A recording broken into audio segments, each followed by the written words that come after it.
Hey folks, we're back here cutting it up with Tutorial Man Esquire. It's been a week for me since I last played, and I spent a little time refamiliarizing myself with my gear and my position, which totally didn't accidentally mean that I thought I was recording, and proceeded to explore another zone and change before realizing that the hotkey I had for starting recording wasn't functioning, because if you watch my update video, you'd know I've reinstalled Windows, which means I reinstalled Open Broadcaster Software Studio, which means I reinstalled Caves of Cud, and still working through a few hurdles, some of them mental. I ran back to roughly where I was when I ended last session. Yeah, so everything's perfectly fine. Nothing happened at all. Yeah, there we go. That's what we'll stick with. Before we hop into gameplay, though, we're recording for realsies, I'll spend some time going over viewer feedback and our experiences thus far with this run. First off, if you're running Caves of Cut on Steam, you're gonna have some trouble playing your old saves after every feature Friday, due to the save incompatibility. Now, you can use Steam's convenient beta functionality. You go to your game library, you right-click on something, the properties, there's a betas tab, and Freehold Games is kind enough to have a Rolodex, a backlog of versions you can swap into, so that your saves don't become obsolete. That's how I'm still able to play Tutorial Man Esquire, and that's also why I've marked the titles of each video in the series with the version I'm playing, or at least a shorthand notation of the version, just for posterity's sake. Also, thank you, Forest Jungle Music. Let's load back into the game. Then I'm going to click out of the game while I continue the rest of my yammering. Cud is a dungeon crawler, even though we spent much time outside of dungeons, like going through the very atmospheric jungle. We're exploring a treacherous, semi-forgotten world, and combat is a fundamental aspect of this game experience. Just, it's inescapable. If you're not okay with combat, then you need to find a different game to play than Caves of Cod. You're going to need to have at least one means of conflict resolution, even if that's running away. You could use my build, you could have a gunslinger, you could use Tinker to make throwables, you could recruit followers, there's plenty of flexibility for addressing combat situations besides fleeing from them, though that could certainly be the best option for you too. You just need to have something, preferably multiple somethings, but at least one thing. For this build, I have been leaning on a powerful mutation. Freezing Hands. 9 square ray, multi-target, 10-round cooldown. It's a powerful ranged option. It bypasses armor value and dodge value. Cold resist is what saves you from this. In addition to just the raw damage that it has, 8d3 plus 2, it also has an environmental effect by lowering the target's body temperature, which makes them slower, which means that my quickness is superior to theirs, which means I get my action economy so much better. Keep in mind that you can take environmental effects as well. Get too cold and you'll come to a stop. Get too hot and, well, you'll be set ablaze. Stamping out the fire by spending turns like waiting can lower your heat, unless you're in a really bad spot. One viewer was in such a bad spot, utilizing a flamethrower to too great of an effect. Other viewers commented on the horde of books I've revealed to the world and how wondrous they are to read. We're gonna find more books. I don't see any point in hoarding them. There'll be more. There'll be more for us. One thing about hoarding in this game, or any other game that might encourage it, which also has permadeath, Cataclysm Dark Days, a heck comes to mind. That's so much loose inventory management. It's the primary reason I don't think the game is fun. you invest so much time, like, grinding up or finding things and sorting them and all your knickknacks and baubles, and then you fucking die to something unforeseen, or you have a stupid death that is entirely your fault, and just, like, then, like, oh, it's a good thing I gathered all these just-in-case items. Like, I'm gathering just-in-case stuff for Golgotha, because I'm going to be going there after Mamon Souldrinker, if I survive that. I'm not worried about things beyond that, because we're not there yet. And I don't know if this character will ever get there. Yeah, so, stuff like that. Other notes for things, which we'll just have a nice friendly chat right now. Food items can be of value if you're in a desperate or rough situation. Yak wheat stem can remove your confusion, can help build your resistances. Honey can help build your resistances in case you're assaulted by some sort of disease or fungal infection. More on that in a little bit. Dreadroot tubers will fear you, but I think they're ingredients for salve injectors. Witchwood bark can really super heal you. I had a great explanatory moment. You'll notice that there's some witchwood bark that I'm supposed to have here, where I actually demonstrated how, while it confused you, it also did an amazing heal. And that's the power of, like, collecting that witchwood bark. But, well, that's in the reality that didn't happen. It's a good thing I didn't fucking die off camera. Anyway, that's what, like, close to 7 minutes of yammering, I think. So, like I said, I went a zone to here. Jungle and fungus patch. Yeah, so, fungal infections exist in this game. I don't have one. Enemies around here, though, are pretty not good. Don't want to get close to them. Even upon death. They can explode in fungal spores, and then I will... If that should happen, it's a good thing I have honey with me, because I'd be downing that, and then pouring it all over my body. And hopefully that would be good enough. Because if it's not, there'd be a change of plans after Mamon Souldrinker. So, right. On the bright side, you'll note in the notes there's a lava weep. There's weeps scattered across the world that you can explore. You can find stuff that gives you, like, wine, or weeps that, like, produce honey. This one apparently produces lava. So, if I ever need to sling around lava for whatever reason, we can come right here. Right, so there was a few enemies I sprinted away from and backtracking just because I wanted to actually fucking record for a change. We've got my gear, there's been no changes. I've got cleave, and I'm working towards charge with that, which is a nice ability. Charging forward to make attacks. Eventually, you know, Freezing Hands can only be leveled up 2 more times, and then it's going to have reduced impact upon our opponents. It can still be good for temperature damage, a nice ranged option that has no ammunition, just a short cooldown, a nice multi-targeting option, but there will be enemies that have cold resist, and, like, enemy powers and health is just going to outstrip what that can do, and we'll need other things. This is where my several battle axes will come into play as I chop and dismember my foes. It'll be great fun, possibly. So, these foes. Not friends of fungi. I was pursued by a glowrite off camera who was a friend of fungi, and that was great fun. Those were good times. Give those mushrooms a wide berth. It's for the best. It really is. Just go ahead and spread out my damage, because that's how a pro does it. I think I picked up, like, one thing off camera, and that was, like, this electrified Iron Dagger Longsword. Oh, that reminds me. Last session, I had, like, I was sputtering and confusion because I didn't understand how I was being lit up despite not having a light source. Well, it's the fucking solar cell that's doing it.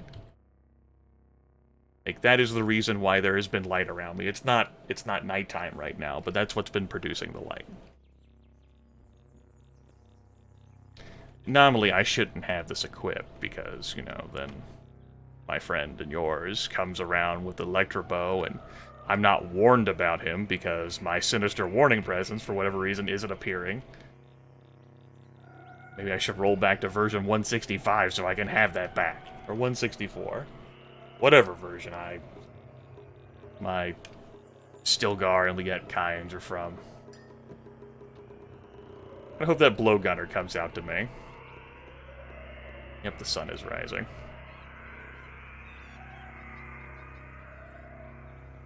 Damn monkeys. Yes. Following the riverbed is going to take us to Mamon Souldrinker, but, this fungus unnerves me.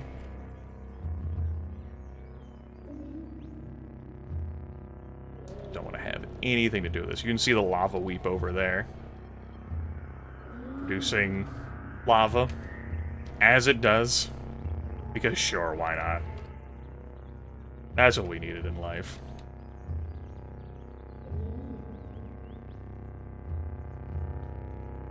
Alright, I might stop following the river and take a different angle.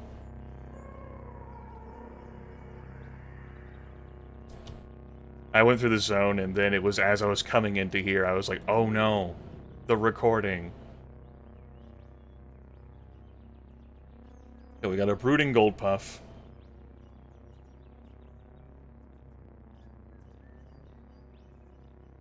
And I'm going to be more cautious with my movements than I have been with the Goatfolk Sowers. There's a Yurt Warden up there. I really, really don't want a fungal infection. In fact, the river goes up. We might be able to escape this fungal jungle. Yurt Warden may get a few clean shots off on me. Friend to fungi. Nope. Nope. Not happening. We're out. Okay. Jungle and fungus grove still, but at least there's no enemies that appear on this screen. So that's good.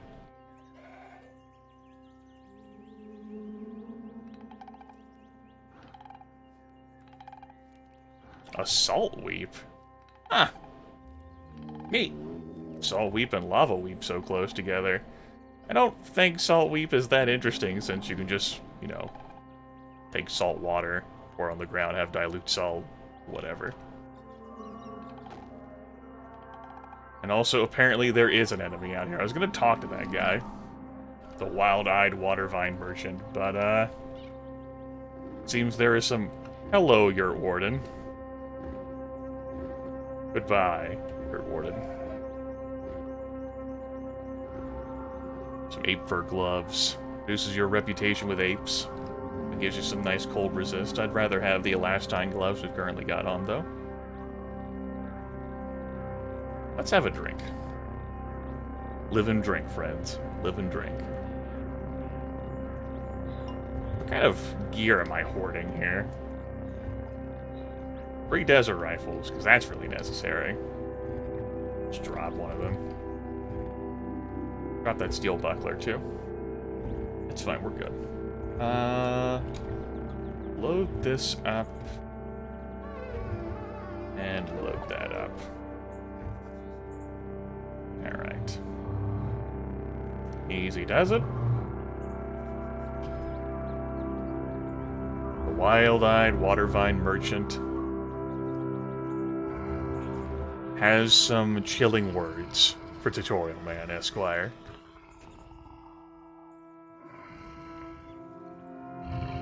What?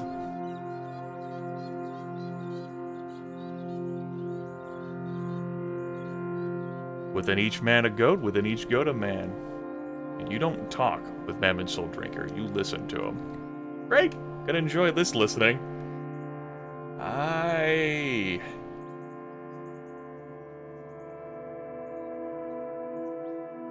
Backpedaling here away from him is gonna be fun.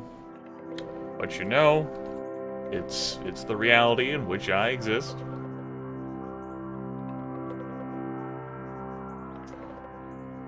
Let's wait for my abilities to recharge here.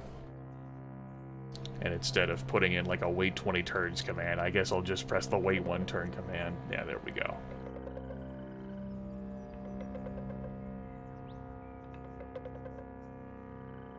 Alright. Mamon! Ah, shit, there's a goat folk thrall. I was hoping to just get vision on him. And not any of his thralls. Have a nice one-on-one with him.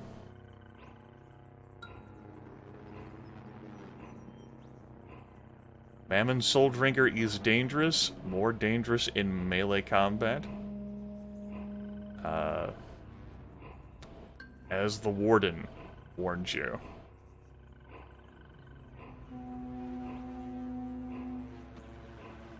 Alright, a little... you. Hello. There's the Souldrinker.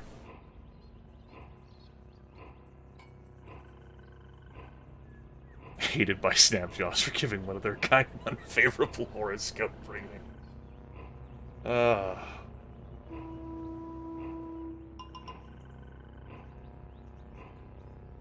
There you go. Also wearing a recycling suit. Huh. 6 drams of fresh water, full right longsword, gloves, folded carbide battle axe. Okay. Mamon, if memory serves, can end up with some random mutations beyond his Siphon Vim power. So I'm not sure what all Mamon can do. I'd love for him to have a confusion effect that I could rebound. My previous character, Liet Kynes, ran into a Mamon who was throwing out confusion, and that made Mamon a joke. That was pretty fun. Probably won't be so easy this time. Okay, he's just still standing in place. Let's clear out the way towards him, then. Take care of some of these thralls. If he wheeled around that corner, though, woof. Hard times. These Goatfolk thralls are made harder by all of the nice gear that they carry with them. The gloves, the carbide, all sorts of nice knickknacks and trinkets. I took a little bit of damage there. Pass a few turns. Let that thrall come to me. When the Souldrinker is involved, just play it cool.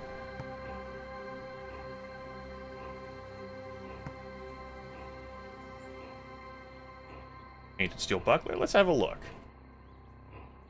Ah, yes, reminds me of the wonderful commentary involving my the box. Lots of story involving the Sultanate. I do really like that. Some good stuff. That's all just blood. He says as he, like, struggles to try and look at it. Yeah. A lot of blood. If I needed, like, blood as, like, an ammunition for anything, that'd be great. Are you alone?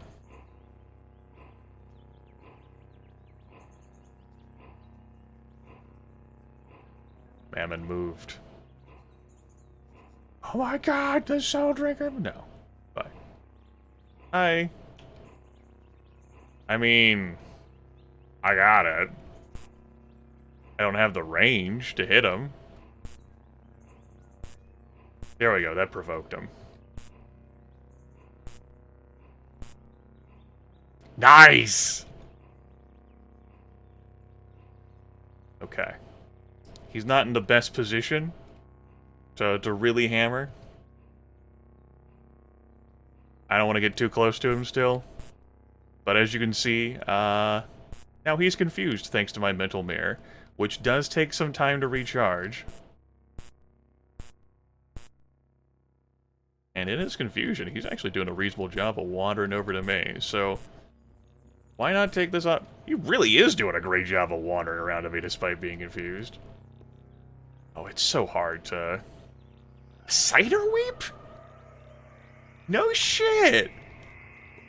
Man, if we survive this fight with the Souldrinker, I'll be really glad I backpedaled to find that. You know, backpedal away from him because...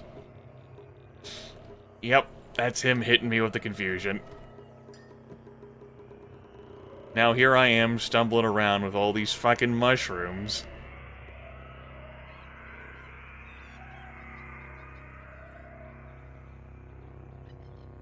Damn it! Of course. I foresaw that happening. It's not a surprise. Gotta wait until I'm no longer confused. That's something I have to take care of. I have itchy skin. Damn it. Alright. We'll drink the honey. And we will pour that honey on ourselves. Just all over us.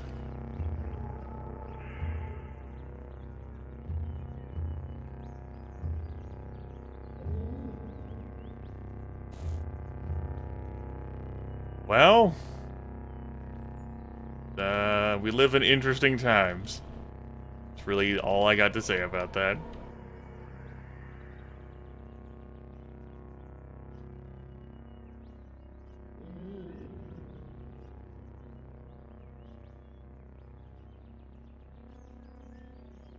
Damn it. Damn it, damn it, damn it. Fucking yonder brush. Now he's somewhere in the fungus.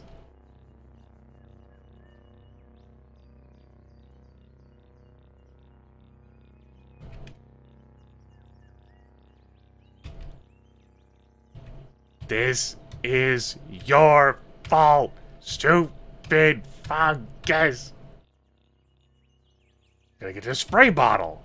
I'm gonna have to go to the 6-day still. Jerk! You've ruined everything. Be back.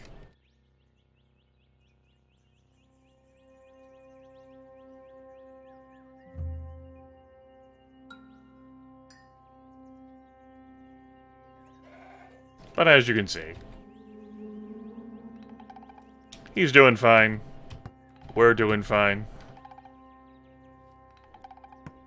Now that he's no longer in fungal land. Less concerned about traipsing around there. I should have. Well, at least I found the cider weep. That's good. Glad I can spare the time to take a sip of fresh water right now. I need to get away from him. If he confuses me again, that's fine, but I don't want to be hit with his Siphon Vim life drain. Not even for demonstration purposes. As fun as demonstrating things is. Oh good, more honey. Fuck it, drink it. It's not too late. And pour like 3 grams of it over here, and then pour the rest of it on yourself. I could have done that in a slightly different way. Stupid yonder brush. I guess it got me further away from him. My mental mirrors come back.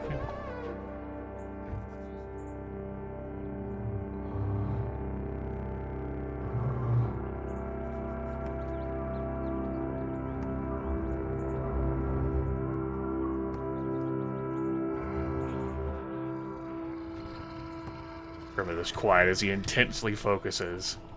I have a stupid forager coming up behind me. Not now, forager. Not now. But thank you, mental mirror.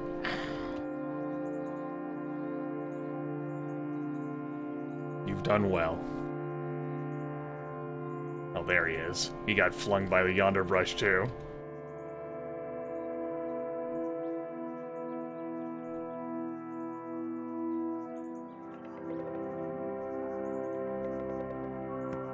So, I guess the fungus made this fight more interesting. And me ranting about that.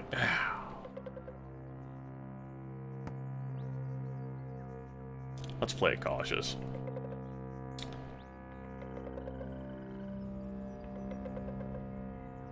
No fungus for me to stumble into here.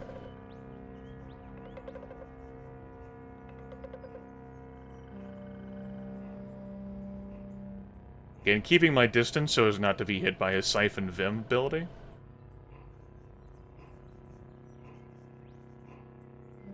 He might be frozen, but that's okay. We'll just kill him from range. Ta-da!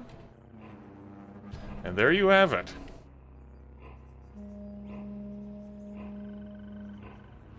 There's a story involving the Black Glass. I'll let you folks read this one. It's actually the most sensible story we've come across thus far. Unlike those damn books.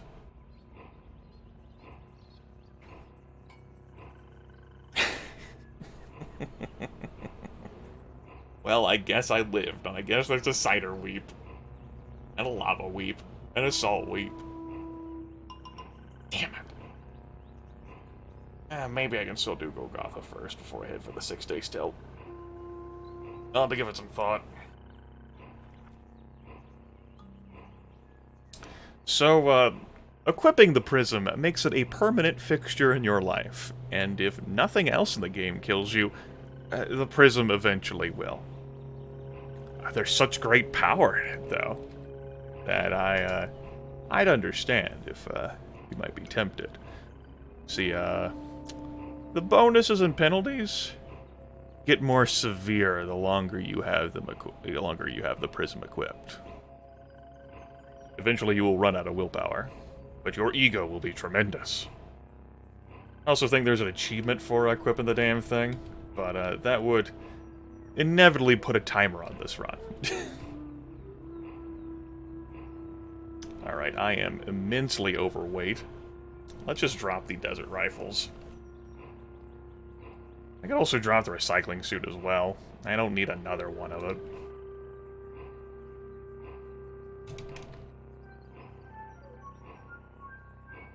Damn. Damn. Stupid fungus. Fuck.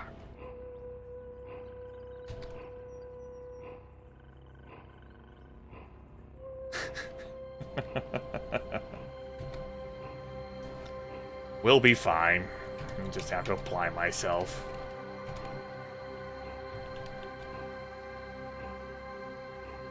I did what I could. Yonder brush. Go to hell. There's some honeyed salt right there. You know, that sounds pretty tasty, actually. Let's pick it up. Honeyed salt? I'm in. Alright. Almost a half hour. Great. So, we come back. Maybe that honey just needs some time to soak in. In truth, I probably just didn't have enough of it. We're gonna head back to the village of I'm gonna head back to Gritgate using the recoiler. Then whether it's to Golgotha... Probably Golgotha first, then that trip to the 6-day stilt, presuming I survive Golgotha. At least the Souldrinker's dead. Yippee.